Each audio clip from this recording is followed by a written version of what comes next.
All right, it's 7 o'clock. Let's call the city council meeting to order at this time. Let's start with roll call. Councilmember Parsons is absent. Mayor Adams. Here. Councilmember Banks. Here. Councilmember Budaszewski. Here. Councilmember Cummings. Here. Councilmember Kaiser. Here. Councilmember LaRoche. Here. We have a quorum. All right, thank you. Let's rise for the Pledge of Allegiance. I pledge allegiance to the flag of the United States of America and to the republic for which it stands, one nation, under God, indivisible, with liberty and justice for all.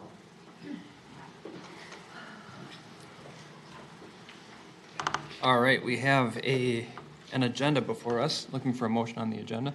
Nancy, go ahead. I'll make a motion to approve the agenda. All right, looking for a second. Brendan? I second that. Thank you. All members in favor, please say aye. Aye. Opposed, say nay. Motion carries. All right, on our consent agenda, we have some minutes from the following meetings to approve. First is the work session from November 16th, and the council meeting from that same date, and the work session from November 18th. Next is the approval of the list of license applications submitted by the city clerk to the city council. That list is on file in her office. Approval of a resolution accepting donations. Acceptance of the resignation of Craig Gottschalk for the Blue Line Extension Citizen Advisory Committee. Approval of a resolution designating 2022 polling places, and approval of summary for December 2nd closed city council work session. Looking for a motion on that. Go ahead, John. Make a motion to approve the list of the consent agenda as written. All right. Looking for a second. Brendan? I second that.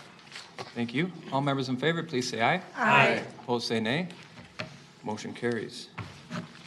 Next is open forum. Do we have anyone here wishing to speak during open forum? Seeing one?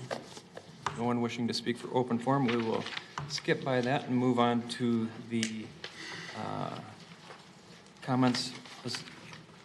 We'll move on to the budget, 2022 budget. We have Jean McGann here to talk. I think she's online. She'll be coming via Zoom. Welcome, Jean.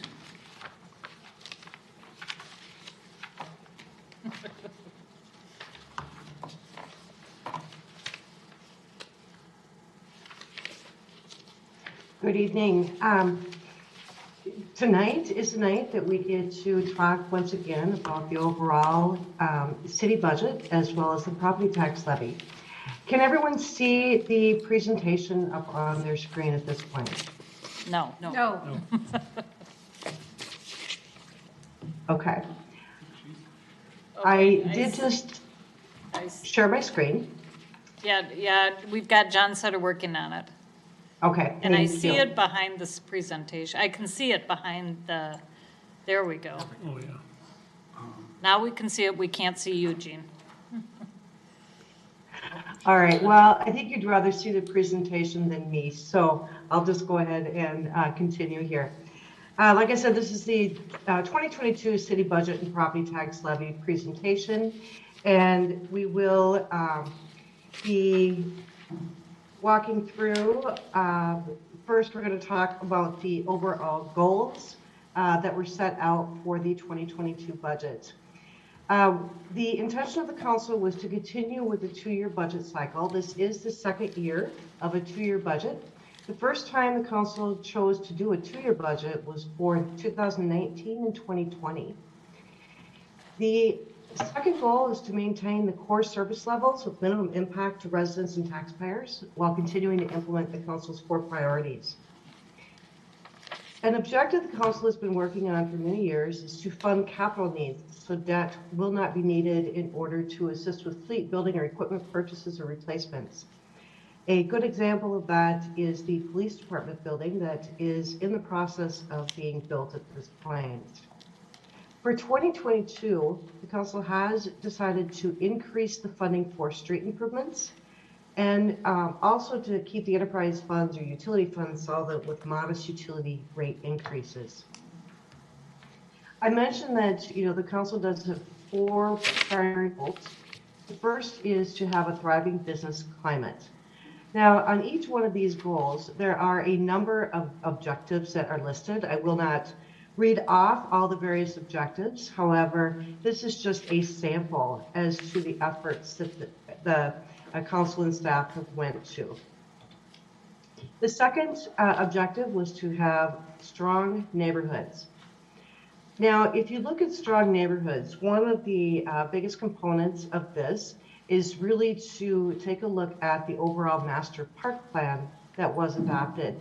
There has been significant progress made with the parks master plan, and there are several examples of how this has made strong neighborhoods. However, there's also a lot of community events related to public safety, and there's just a huge effort throughout the city in order to have strong neighborhoods. Sound financial policies. I mentioned before that there has been a 2-year budget that was started in 2019. In addition to that, there is a long-term plan. This long-term plan is really focused on saving the dollars for capital needs so that there is the cash to pay for things such as the police building, excuse me, utility and street replacements, the park fund, as well as the street fund. Another goal is to have a welcoming and inclusive community. Once again, there are several examples listed out here as far as what the city has done in order to have a welcome and inclusive community. And I welcome you to read through these different initiatives that have been undertaken by the city.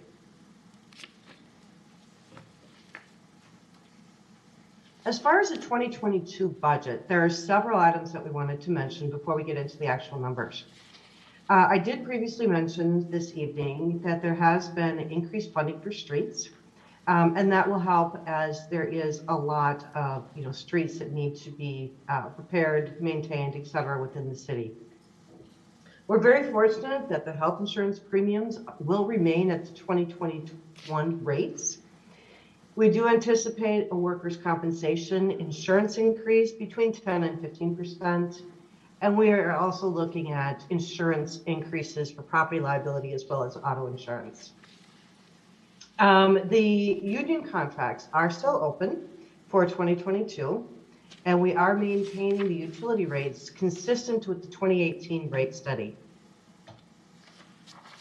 If we look at the overall general fund, there is an overall general fund revenue budget of $17,103,581 and the expenditure budget of the same amount. So it's important to note that we are bringing forward a balanced budget. If we look historically, looking at the 2020 levy, 2021 adopted levy, and the 2022 levy, we are seeing on that very top line, your general levy. Your general levy goes for the operational component of the city. It takes care of your public safety, your public works, your parks, and your general administrative services. And if you look at the overall percentage increase proposed for 2022, we're at 3.51%. The remainder of the levy is really going towards capital improvements. Capital improvements in the form of police equipment revolving fund. That is maintained at the same level as in 2021. Park improvement, due to the master park plan that was adopted a couple of years ago, there has been additional funding with the levy going towards park improvements. And once again, I mentioned that there is more of an emphasis for 2022 going into the street construction fund as well. So overall, with the slight increase of $10,000 for the EDA levy, we do have an overall levy increase of 5.27%. I think it's important that members of the public can really understand how does this levy increase break down. So if you look at operations, that was when I was referencing what the general fund levy is for. That's for your basic operations. That levy increase is 3.27%, and we have capital increase of 2%. The EDA levy increase was very, very minimal, and so we do not have a percentage on that. If we break that down further, we do have, this is comparing 2022 to 2021. Wages and benefits have about 1.46% increase, excuse me, or $188,000. We do have increase for fire of about 0.41% or 52,000. The streets contractual services, that is different than the amount that is being attributed to additional capital, within the streets. For police, it was primarily for legal, contractual services, and insurance. We had an increase there. A slight increase in parks of 59,000. Community center, we had an increase in utilities of 8,000. A few, minor adjustments for the pool, as well as some inflationary costs. Internal service fund charges, this is where we're really looking at capital needs of the city. We talked about how, the city prefers to pay cash as opposed to having debt for capital. This is a way in which you can plan your savings account in order to accommodate that need. So we have a $151,000 increase there, and then another $250,000 directed specifically at capital itself. It's also important to take a look at how does Crystal compare with our neighboring cities. Now, if I'm going to look at the top section of this slide, and you'll see that we're doing a comparative with Brooklyn Center, Brooklyn Park, Golden Valley, New Hope, and Robbinsdale. And we have highlighted in yellow that we have the 5.3% increase, whereas if you look at our neighboring communities, Brooklyn Center's at 6.9%, Brooklyn Park at 10.1%, Golden Valley at 7%, and New Hope at 4.5%, and Robbinsdale at 7.5%. This is to do nothing more than just to share what other communities surrounding Crystal are doing. So here is, once again, the overall proposed levy as well as the tax rate. Now, if you look at the overall levy, we do have the percent change there, and then we have the tax rate that is decreasing. At this point, we're going to share a video, and I will stop sharing my screen so that we can have that video.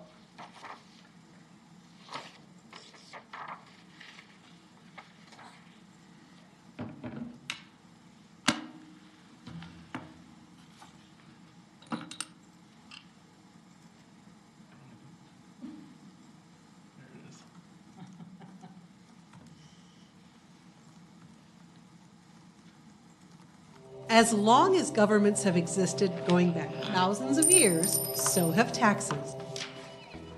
By definition, a tax is a charge or levy, money in this day and age, collected by the government from people or businesses for public use.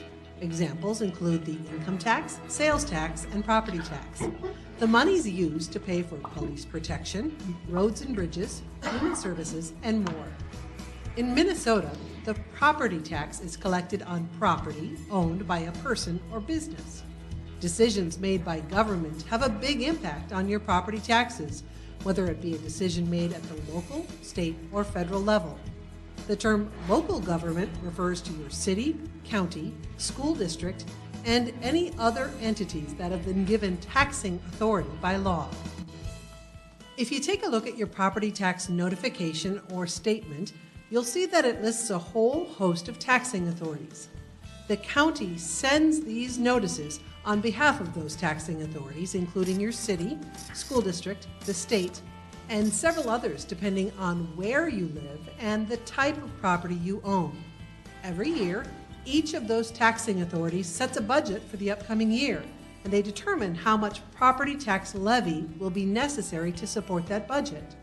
A change in any of those city, county, or school district budgets and levies could impact your property taxes. To make it really simple, think of the property tax levy as a pie.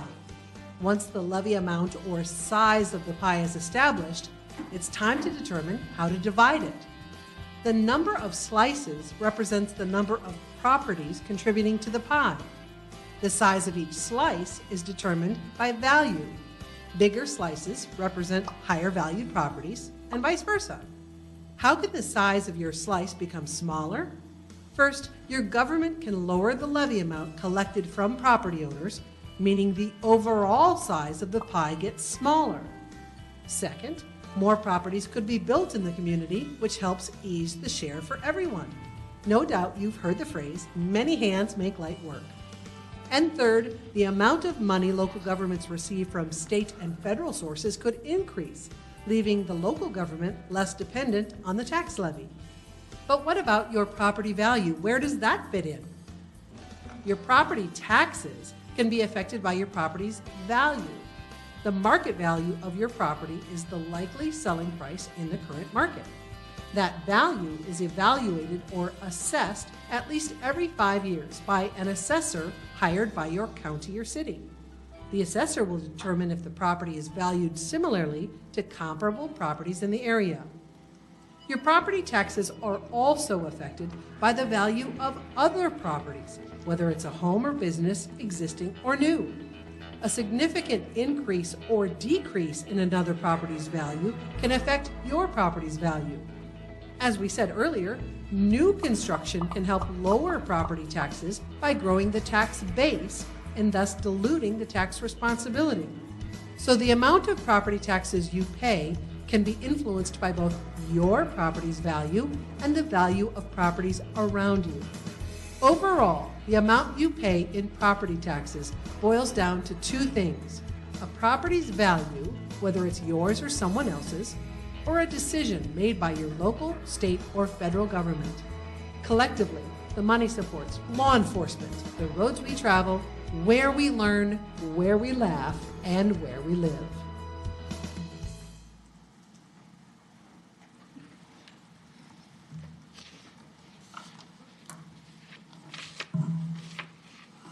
Thank you. At this time, John is going to talk a bit about the overall impacts by property type. And you, John, you may have to work with that screen so we can see the presentation again. We'll continue to use your screen share, if that's okay. Absolutely. So you just saw the video to understand how the property tax responsibility is divided among all the properties in the community. And as I'm sure you know, the market values change, not just between different properties, but between different classes of property, commercial versus residential and so forth. So on the far right side of this slide, you'll see the median property tax change by 4 types of property. Residential homestead, the median change in crystal is up 8.9%. Residential non-homestead, that's basically rental houses, is up 7.3%. Apartments are up only 2.5%, and commercial industrial properties are down 1.8%. Now remember, the city's levy increase is 5.3%, but because different types of property are shifting in value in different ways, the actual median property tax change is going to be different depending on the type of property. I'm sure you've heard in the news about how residential property sale prices have surged over the last, well, several years, but especially that's accelerated in the last year or so. That is the trend that is basically pushing a greater share of the property tax responsibility away from commercial property, especially, away from apartments to a lesser degree, towards single-family homes. And that is why the median single-family, owner-occupied single-family home is seeing an 8.9% increase, even though the levy increase is not that much, is not near that percentage increase. Next slide, Jean.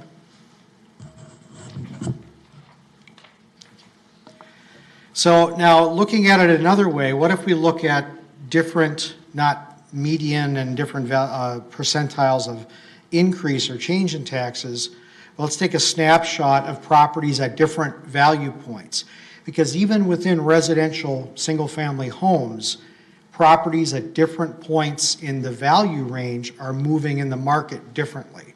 You've probably heard about lower value homes are much more in demand, and therefore the prices have been increasing faster in the lower end of the price range.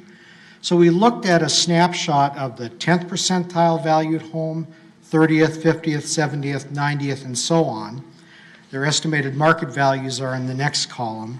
And you can see that the lower valued homes are seeing a larger property tax increase than the higher valued homes, or at least these examples seem to indicate that.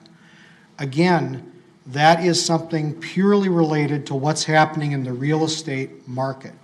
Lower valued homes are rising in price faster or at a greater rate than higher valued homes.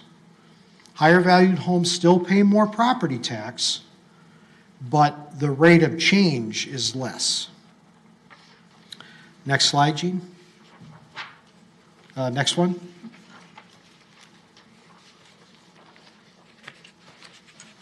Next slide, thank you. So, now, what does that look like in terms of like a heat map for properties in the city? On the left, and this is residential single-family owner-occupied houses, and I've got 3 others to show you. On the left, this is what the map looked like a year ago. Now, if you recall from several slides ago, the city's levy increase as a percentage was actually a little higher last year than the one that's proposed now. Yet, last year, the median property tax increase in Crystal was fairly modest. That's the slide on the left. The slide on the right, it's a very different story. Why? Well, we'll show that when we get to apartments and commercial. But again, this indicates how shifts in market value in real estate, in the real estate market, change how the property tax responsibility is distributed, regardless of what your local government does with their levy.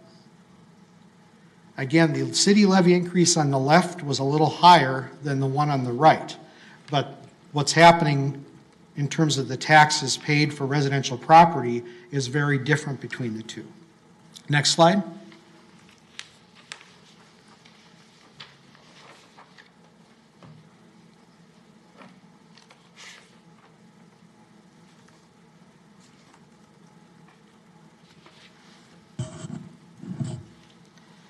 So this is single-family homes that are rental homes. You can see there are not nearly as many of them. That's okay, we can skip that slide because the pattern is basically the same as the owner-occupied homes. There are just a lot fewer of them. About 8% of Crystal's single-family homes are rentals. 92% are owner-occupied homestead property. So, apartments. Here is a great example of how shifts in value are moving the tax responsibility around. The slide on the left, you can see that there is a lot more orange and red. That means significant tax increases for those properties, including that large area of red kind of in the southwest part of the city. That's Sumter Green. It's an apartment complex with about 470 units. That one complex represents about 20% of all rental properties in the city of Crystal, that one complex. They had a significant property tax increase a year ago, basically. Now, look at the slide on the right. They're going to see a significant decrease for 2022. And that's because apartment values increased a couple years ago, and then they've basically flattened, while single-family residential values continue to shoot up. So what that means, again, is some of the property tax responsibility shifts away from apartments towards single-family homes. Next slide, please.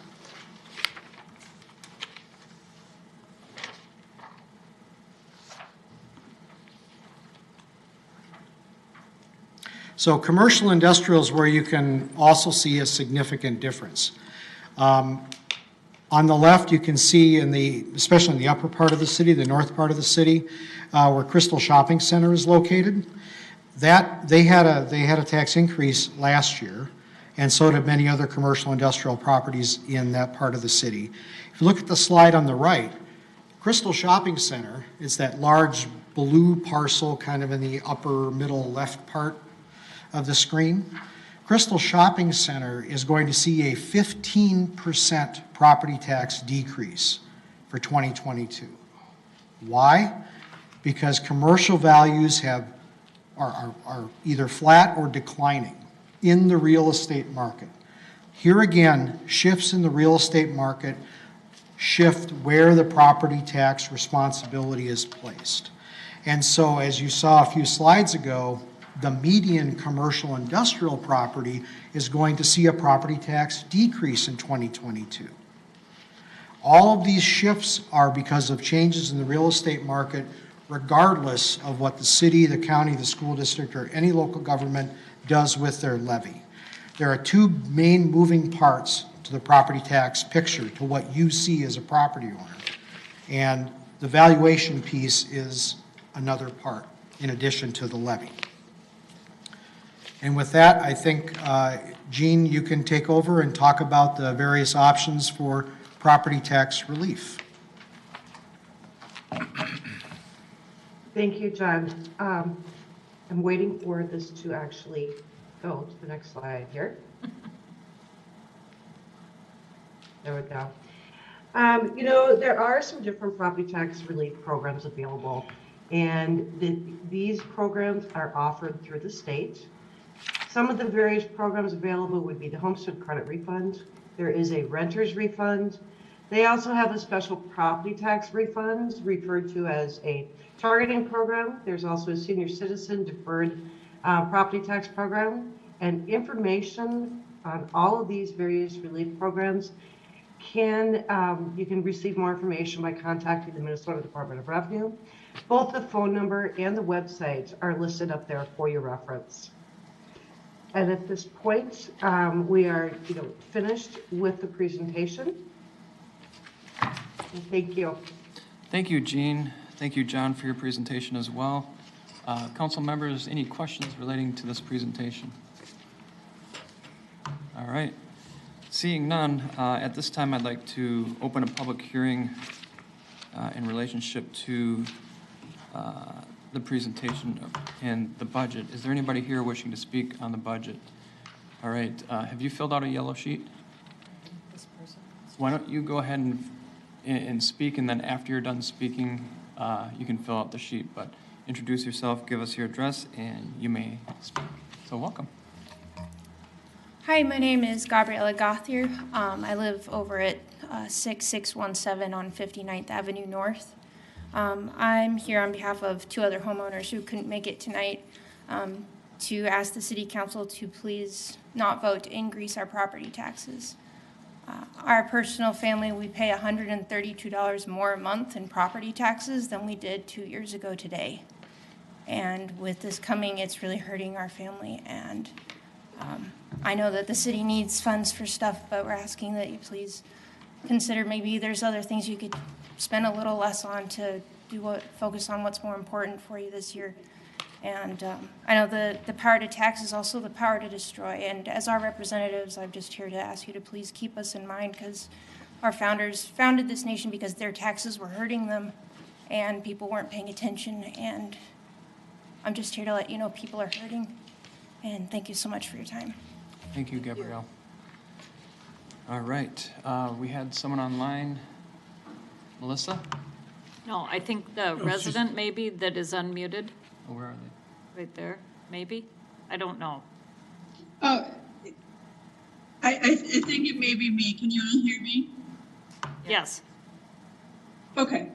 My name is Milani. I'm going to kind of further go along with Gabriella and ask that taxes not be raised. I think in terms of COVID and inflation and things steady increasing, groceries, prices for utilities, things like that, it makes it tough when a family who's always is struggling currently to make ends meet, a tax would only hurt them. And so I would ask that you guys be sensitive to that and think about the residents of the city. I do understand, that the city needs things, but I'd like to know, like, what are you going to do about growing our city? Where are the new businesses? What are you doing for small business? What are you bringing in to the city so that's more evenly distributed? I'm curious about that, because all I heard was police and parks, and how the levy, regardless, isn't going to change anything. So I kind of need some more answers, but I'd really like for you guys to not increase. This is 2 years in a row. People are struggling.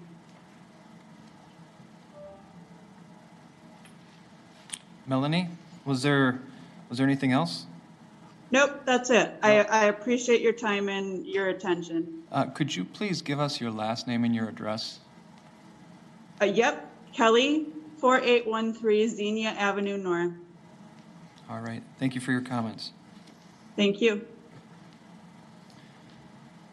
Is there anyone else wishing to speak during this public hearing? Go ahead. And maybe this isn't the appropriate time to speak, but this is like truth and taxation, right? Okay. I wanted to make sure. I thank John for the wonderful presentation. It's always nice to get a breakdown. I really do understand how the process works in property valuation and taxation. I'm not here to dispute that. I've long considered taxes as more or less a homeowners association that we pay in our community, so I am not here as an adversary to the concept of taxes. So, and I appreciate living in the city of Crystal. But what I am here for is for valuation purposes. I want to dispute the valuation on my property at this point. I live in the Brownwood neighborhood, which is uber, highly desirable. And I have the least desirable house in the Brownwood neighborhood. However, I've made it look nice, but I haven't improved it to the level that when you read the real estate stuff, which is kind of a hobby of mine, that it would compare to. My basement is totally unfinished. I don't even have walls. I have, started as a dream 20 years ago. Let's gut it. And there it sits. There's no old linoleum on the floor. There's no ceiling. There's no paneling in between. The entire thing is open, and it is a raw basement. So it is a 1-bathroom, 3-bedroom house with the original kitchen. And, last year, last year the valuation on my property of estimated market value of $231, although felt high. I understand how the markets work, blah, blah, blah. But this year it went to $255. So, and if my home had the amenities of a home that charges $255 in my neighborhood, I would say, I'm happy. But I would really like to have the assessment department take a look at the valuation that I'm currently at. Because additionally, if I do anything major in my home, the city is the first to know, because I do not work with contractors who do not pull permits. Everything I do has been permitted at my house when it's been done by licensed and bonded individuals. So if you look at those records, you can see there's not a lot that's been done outside of maintenance. So I am unclear as to the process. We used to have tax people that would come in and you would talk to them, the assessors. So what can I expect at this point from having raised the issue? Thanks, Ray. Yeah, you are exactly right that Hennepin County still does the assessing for Crystal. And they do an open book process, which will be in April, and you should get plenty of notice. It'll be either a virtual meeting or here at City Hall. Okay. To come in and present your case for valuation. So I'm sort of too late on this cycle, or is it retroactive? Yes, well. Or yes, sort of yes, no, yes. whatever? They will look at it and adjust it. Okay, because that would at least put it on the books, because I don't have any plans to finish the basement at Correct. this point, so. So yes, Yeah. they haven't set the times yet. We will get the time usually in early 2022, and as soon as we know that. I can And I'll let you know. automatically be notified on that, is that Yes, correct? you should get a notice from the county, but I will also, Chrissy and I will make a note to let you know as well. Great. And I think, John. John, did you have some comments? This discussion item raises great points, so thank you. I think the public just generally should understand, there is a big, and I didn't mention this in my slides, there is a lag time built into our property tax system in Minnesota and most states, actually. And what that means is that the valuation for the taxes that we're talking about tonight was set by the county in January of 2021, and your opportunity to appeal that was in April-ish 2021. So if you're looking to appeal the next valuation, you'll get a card in March from the county that'll say your proposed 2022 valuation, and then you'll have an opportunity to question or appeal that after that. So we're talking April-ish of 2022.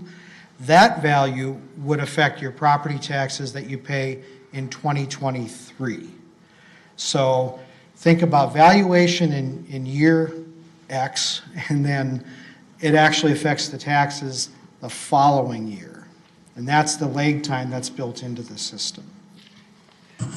Thank you. And I would just also add as a mental aside on this is in the budgeting thing, I would rather see my taxes, I would rather see stabilization to our utility costs and put that stuff into our taxes, because I can take that off on my federal dollars. That's my biggest, as a senior citizen in this community, that is my biggest tax deduction each year is what I pay in taxes here to the city of Crystal.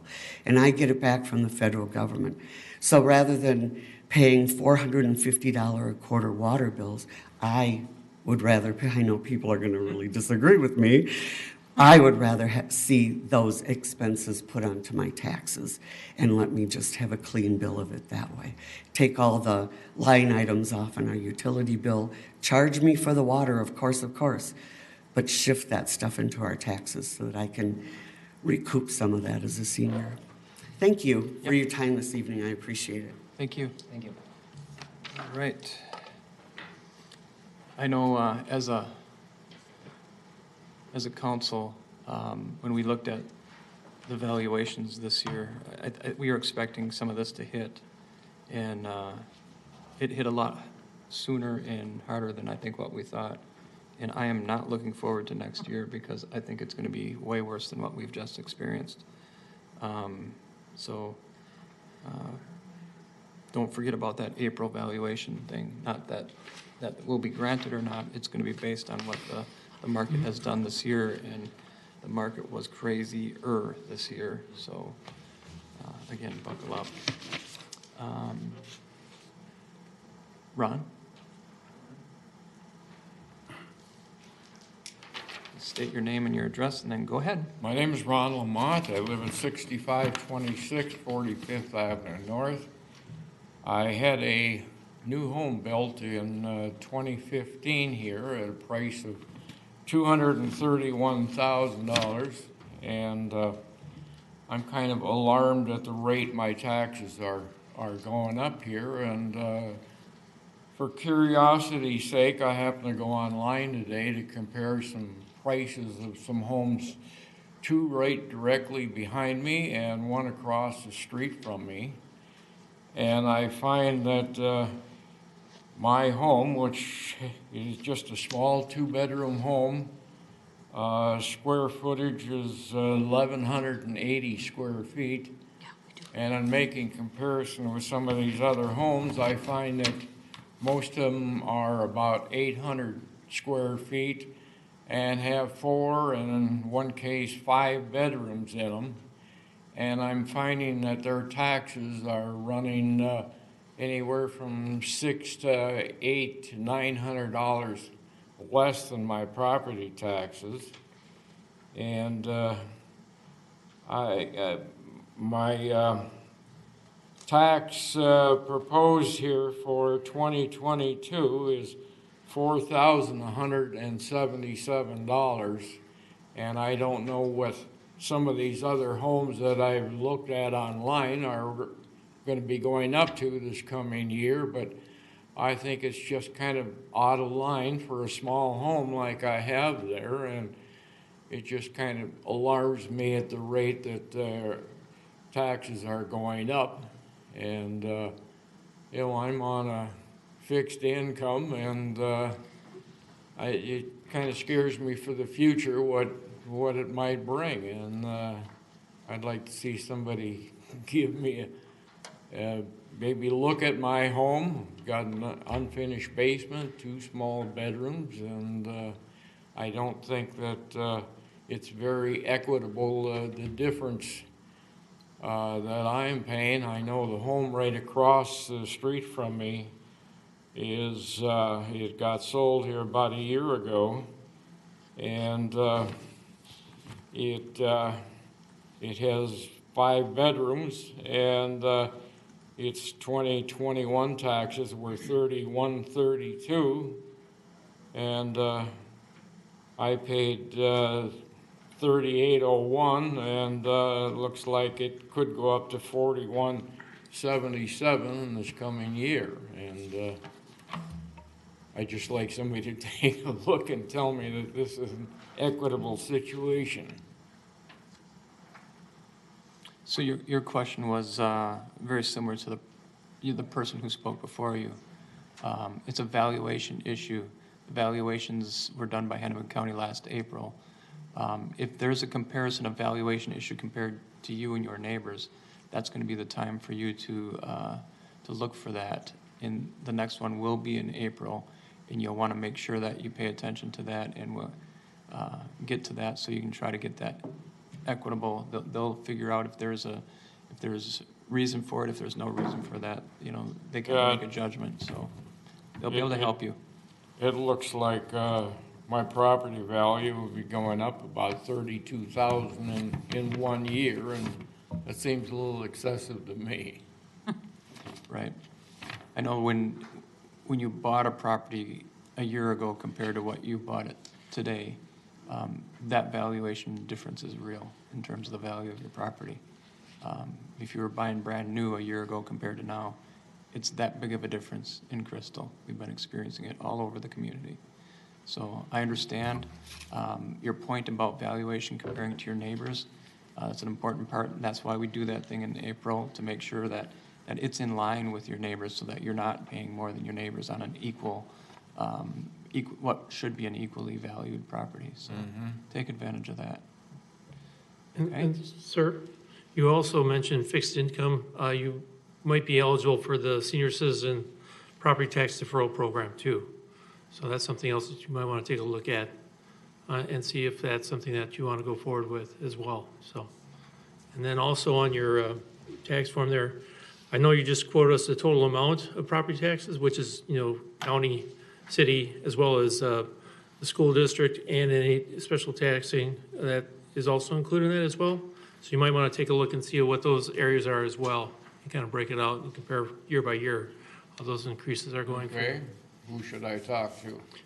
For the senior citizen property tax deferral program, we'll actually probably contact you with that information. Okay. Since we have your name and your address. Okay. So we'll get that to you. I mean, do you have email, sir? Any chance? Yep, I've got it. All right, I awesome. would appreciate that. Good deal. Thank you, Ron. Thank you, Ron. I have a question with, before COVID, we had the assessor who came here and residents could come and meet Right. Right, by correct. appointment, or? Correct. Or just show, what are we doing for this upcoming in April? We don't know yet. Last year it was a virtual meeting. The year prior it was in A or downstairs. A, yeah. Yeah, an A. I don't know what we're doing for 22.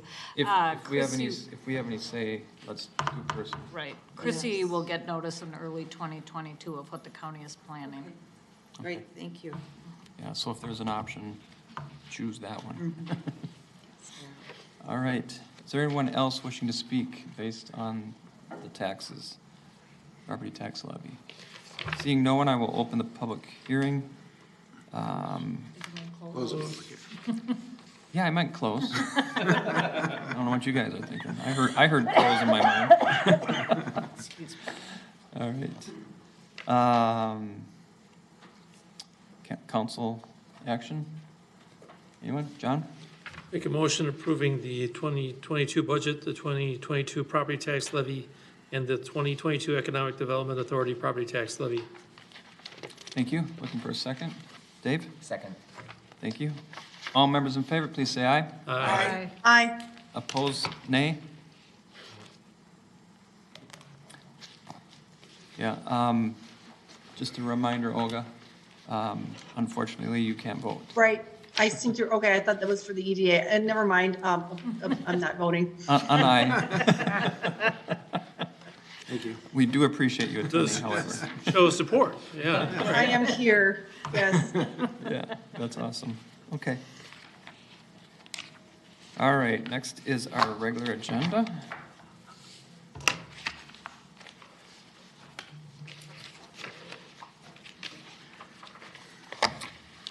I know I have it here somewhere. It's this thing that's highlighted here.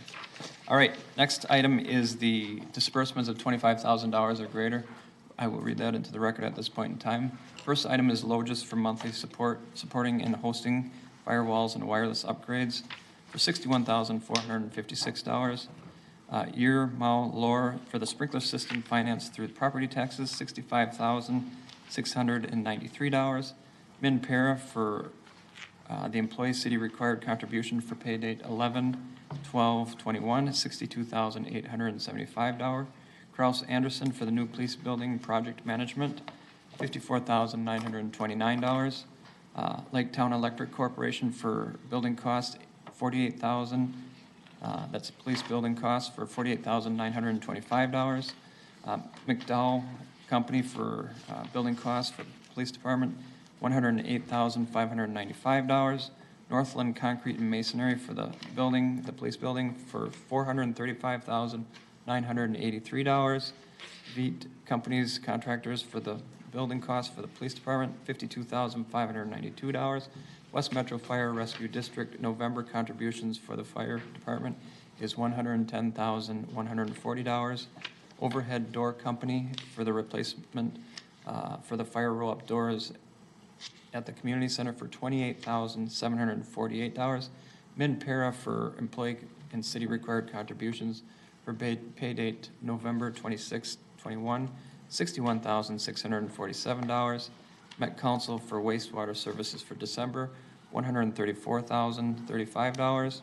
Total disbursements of $25,000 or greater is $1,234,621.54. Are there any questions on any of these items from the council? No? Nothing over here, nothing over there? Looking for a motion on this. Brendan, why don't you go ahead? I make a motion to approve the list of disbursements over $25,000. All right, thank you. Therese? I'll second it. Thank you. All members in favor, please say aye. Aye. Opposed, say nay. Motion carries.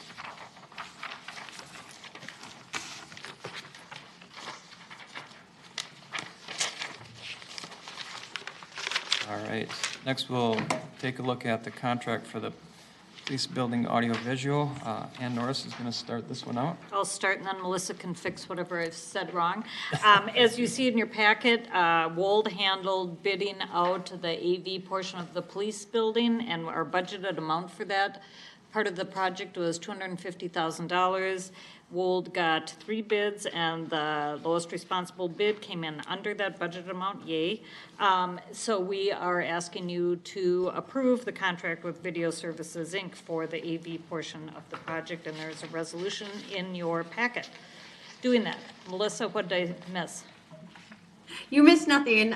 Thanks, Ann. Hi, Mayor. Hi. Hi, council members. Thanks for having me tonight. I just wanted to, a couple of weeks ago, we had an award we had a bid opening for the AV package. Like Ann said, we originally had budgeted just tentatively $250,000 for that. We did come in underneath it. And as we know that there's a few other things besides just that are AV related. The budget is actually a little larger than that too. And so we're well below the allocated amount that we have budgeted currently in our overall project budget. BSI has just recently worked on a number of public safety facilities. So they're very well equipped to be able to work in our facility, have worked in one similar. They recently just finished New Hope. I think New Hope had some upgrades to their council chambers. And so they recently just finished that. Plus they've just recently finished or in the process of finishing the city of Minnetonka Public Safety, which is a new fire and police facility. All right, thank you, Melissa. Go ahead, John. Yeah, I have a question. So on the bid sheet, here you have a column which is Minnesota Responsible Contractor. Nothing's filled in there. I mean, again, if you could talk a little bit about that. I think you kind of mentioned a little bit that they've been working on similar projects and they're well regarded, but if you would just kind of fill in the blank there on that particular column, that'd be great. Absolutely, yes. So they did have that form filled out. It's a form that we have, and they did sign it. And it just, I think we just maybe didn't mark it off. All of them had that included in the original bid, so we can make sure we update that. And I'm not sure, Ann, or not if they have the overall. I think you guys just got the bid tab sheet. Correct. But we can make sure you get the full bid that has that signed affidavit in there. That'd be great. Thank you. Go ahead, Nancy. Yep, if we could, Melissa, could you talk to us about what are some of the items involved with the AV package? Absolutely, yes. So this AV package includes a number of things. So as we know, throughout construction, we do have an electrical engineer on board, if you will. And so we spent a lot of time working with the PD and with Matt Haga, your IT director, and kind of went through space by space, understanding kind of what we wanted to use for conference room settings, larger community rooms. As you know, we'll have the new community room here when it's all said and done as part of the city, like a community room for the city. So all of the AV pieces of that. So it's all of the monitors, the technology that's going to control that, how as a presenter, if you're going to come in and you're going to hook up to TVs or hook up so that you can present, all of that infrastructure is part of it. So not just in the community room, but all of the rooms that are either community-based and or being used by the PD for, you know, their briefing room and some of the other conference rooms that they have. We've also included cameras, card access control. So we'll have all the electrical as part of the project, but it's the devices where your key fob will actually connect to. So that little piece that you would pull your key fob up to. So those devices are included. The interview rooms, AV, you know, those had to be monitored specially. So all of the computers and microphones and audio visual for those rooms are all part of it, along with anything for our holding facility that we have. And then any of the CAD pieces. So the CAD is the type of software that the PD uses to make sure that they're all aware of, you know, where an officer might be, where a vehicle might be, as things get dispatched, where those calls are. And so we have a number of those monitors throughout. And so all of that technology is part of this as well. Okay, great, thank you. Chief, did you have any comments on this? No, Mr. Mayor, members of the council, thank you. Melissa did a great job at outlining exactly what it is that we're getting. And as you probably know, myself and Deputy Chief Hubbard aren't the greatest folks when it comes to IT. So we had Lieutenant Underthun, sorry to throw you under the bus, Bri, but we had Lieutenant Underthun along with Matt Haga, our IT specialist, as you know, along with Wold, talking about all of these items that we do need in the building. So again, Melissa did a great job outlining it for you, so we're just really excited, as you know, for this building. So can you remind me how many the community room hold? Yeah. So the community room, as far as people, how many people does it hold? Yeah, if you're doing a presentation, how many So people correct me if I'm wrong, Melissa, but I believe the community room itself holds up to 60 people. I think. That is correct, yes. And so I think you probably could fit more in, Without but keeping aware of, just still some social distancing and stuff like that. I think we're planning for like 60 chairs to be able to fit in there. And then there'll be some tables and chairs as well from a furniture standpoint. Very nice, very nice. Thank you. And, Go ahead, Brendan. Just for, I guess, comparison, I know even the people that are watching or that will watch this later, but if you've ever been into the council room, I mean, how many does this chamber hold right here? Thousands. Oh, well. 50-ish? 40? It actually has an occupancy load of 225 people. Right. Wow. Yeah. So it actually kind of it defeats my point. The room. That wasn't. I was throwing a Saw the I know, sign. but that's not how it's set up in here. No. That room is going to be a lot bigger than this room, correct? I'm going to say it's probably, well, this is such a, as you know, it's such a weird size room, right? But yes, it is. It's going to, without tables and chairs, you're going to be able to fit a number of people in that room. Yes. Excellent. Yes.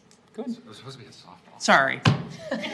Nancy. Well, it's gonna make a motion if there Yeah. are. Any other Yeah, questions? carry the wood. All right, go ahead, Nancy. All right, thank you. I'd like to make a motion to adopt the award contract for the audiovisual portion of the new police station project. Thank you. Brendan? I second that. Thanks. All members in favor, please say aye. Aye. Opposed, say nay. Motion Thanks, Melissa. Motion carries. Thanks, Melissa. Thanks, Thank Chief. you. Thank you, Mayor. Thanks, everyone. Yeah. Next, we will look at Gulky Pond Stormwater Project, and Mark Ray is here to address this for the rest of the council meeting, I think. But at least for this item. Again. Welcome. So the work going on at Gulky Pond will be significantly larger than this room. It probably holds more water than can be held in this room. Thanks for the scale, Mark. Yep, no problem. How many people? Oh. This is recorded, so we'll move on. All right, so Central Core, Gulky Project, you're hearing interchangeable words. The reason that is Central Core looked at the whole corridor.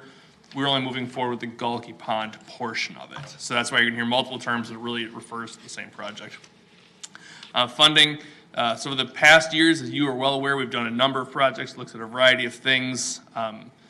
So that was kind of the previous number for construction. There's $2 million in the budget for 2021. We opened bids, so the cost from Peterson Companies with low was $1,876,835, and the fiber optic portion of that is just over $46,000. There's about $75,000 remaining for professional services associated with construction. So basically, the cost is right in line with the construction budget, which was good because when those numbers first developed was before COVID and material supply issues struck. So I'm thankful that it's as close as it is. As far as schedule goes, the contractor wants to start later this month preparing for the dredging project.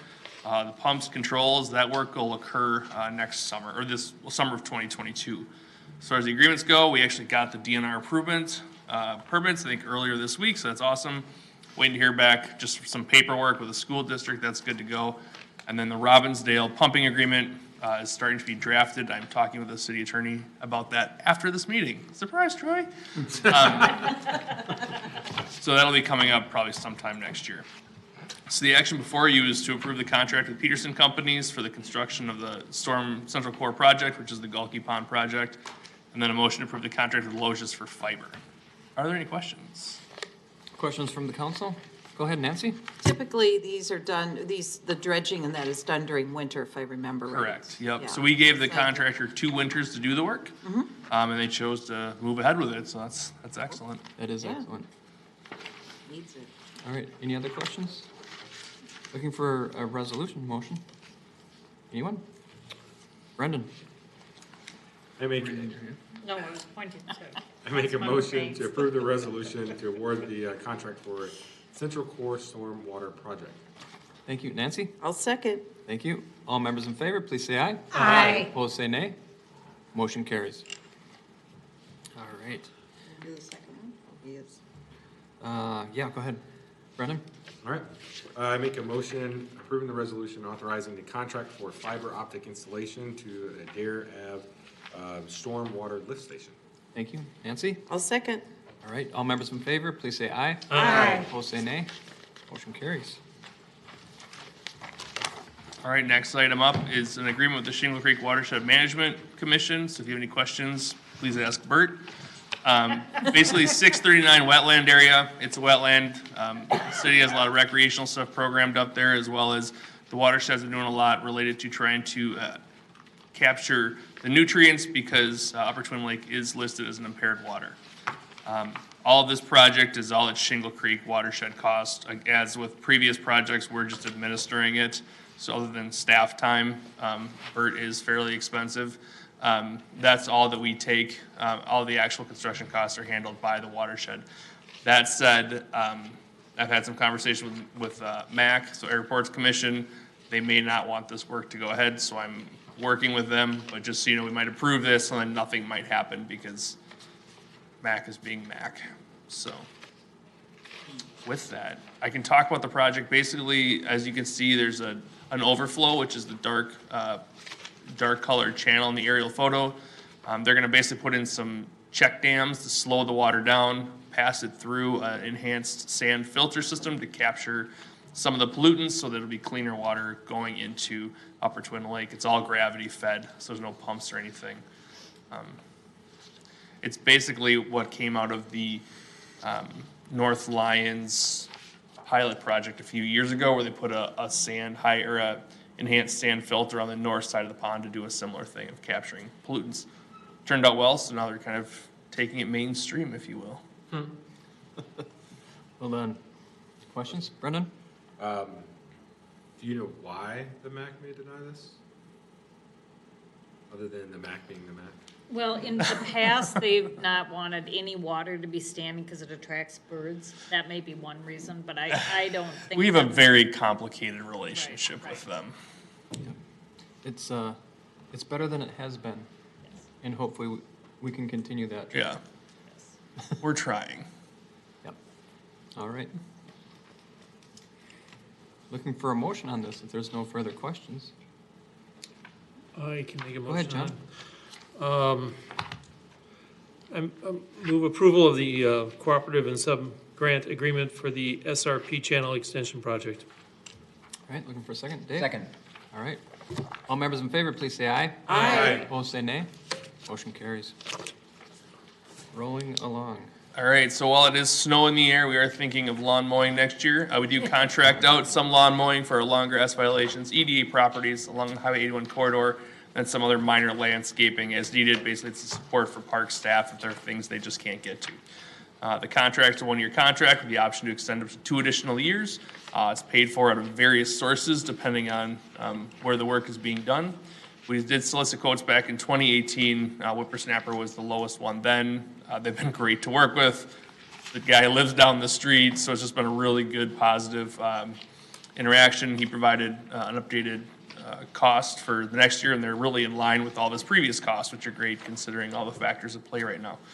So the item before you is a motion to approve the contract for lawn mowing with Whippersnapper Lawn Services. Thanks, Mark. Questions for Mark on this one? Nancy? I was looking at the diagrams, and Whippersnapper is a great service. Why is there grass in the median? I'm just. So along 81? Yeah. Well, so there isn't anymore. I mean, a lot of it was replaced as part of that 81 beautification project. Right. So that's an old aerial, and that's why he made the note on there that because the 81's kind of a moving target where things change, he works with Brad to coordinate what actually needs to get done there. Okay. So 81, they don't mow the central anymore, central part of it. I think there might be a few exceptions, north of Bass Lake Road. And then along 81, the sides are still, we have to mow, so. Yeah, okay. Yeah, that I can see. I was just curious about that, because I remember the beautification project. Yep. And did they put water system in that too? Yes, irrigation, thank yep, you. irrigation's in there. Mhm. They're paying the bill for 3 years. All right, All right. works for me. Any further questions? No? Nancy, go ahead. I'll make a motion then to adopt the resolution awarding the contract for lawn mowing services. All right, second? John? I second that motion. Thank you. All members in favor, please say aye. Aye. Opposed, say nay. Motion carries. All right, last item up is the replacement of the sidewalk snow removal machine. In the fleet services fund, there's $160,000. The cost came in at $172.5. It's off the state contract. The difference will be covered by fund balance within the fleet services fund. As we talked about, I didn't put it in there, just kind of the pilot project where this existing one we're gonna hold on to, we're gonna try it. Kind of have 3 machines out, see how it goes.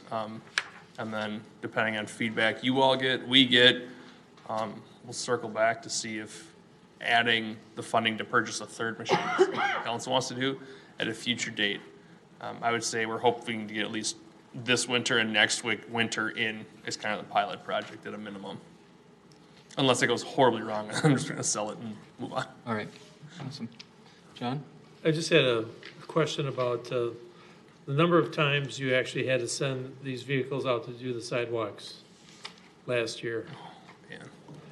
The reason why I'm saying that, because last year was kind of a weird snowfall year, so we had the big snowfall and then a bunch of little ones. I think I used my snow blower like 3 times, you know, so I'm like, I mean. Yeah, I don't know. I could Okay. probably figure it out.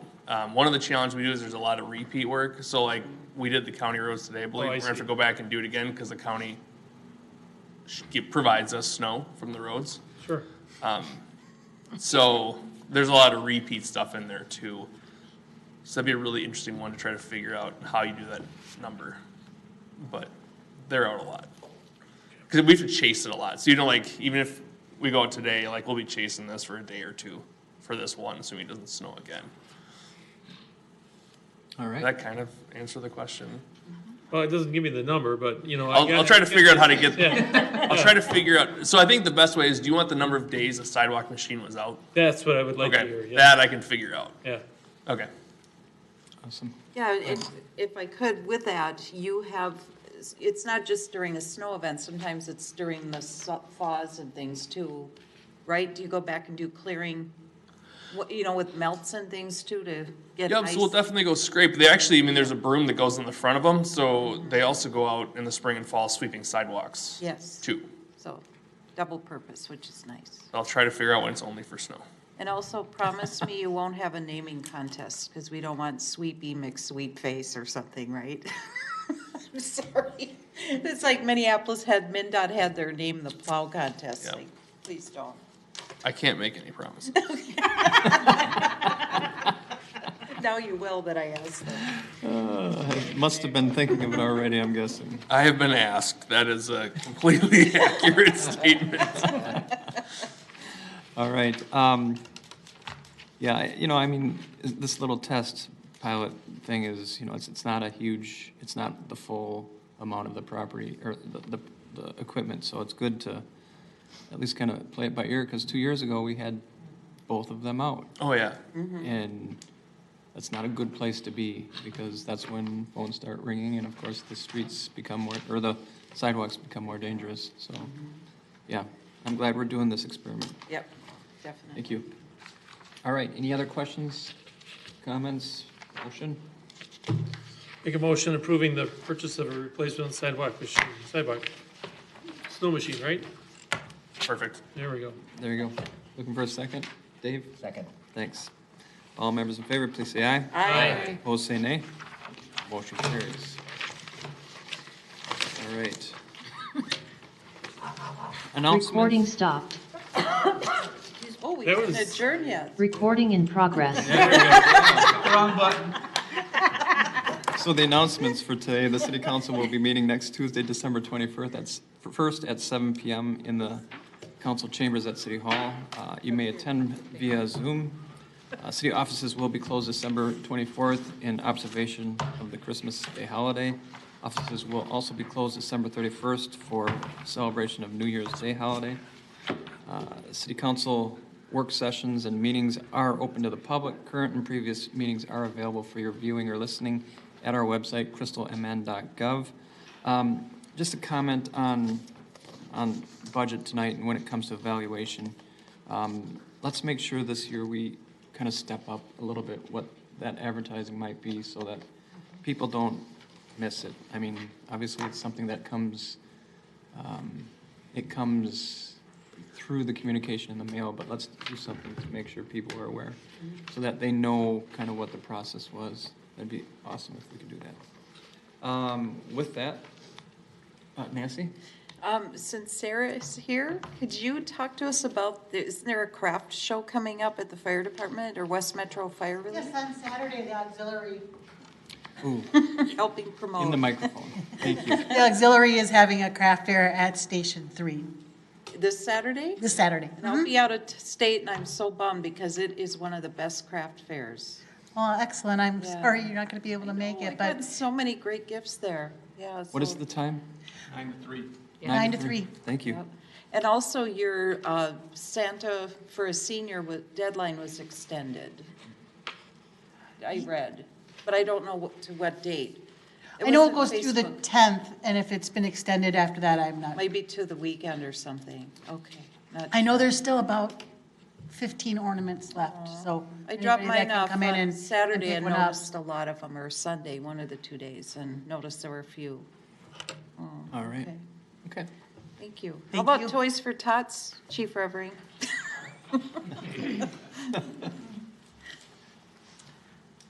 Thank you, Councilmember LaRoche. Sorry. Ow. I'm staring right at you and couldn't get there.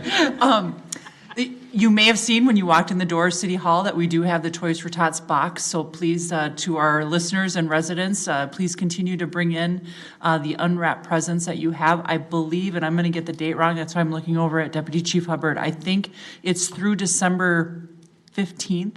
16th, I think. Thank you, 16th. I was close.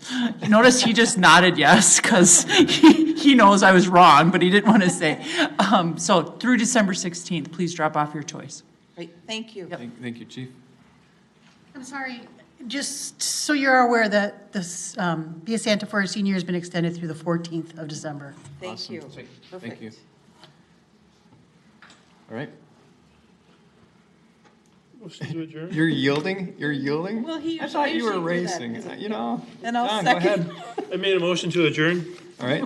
And I'll second. Thank you. All members in favor, please say aye. Aye. All right. Thank you for your time. Thank you, staff, for all your efforts to make this happen. We appreciate it. Good night. Good night. Record.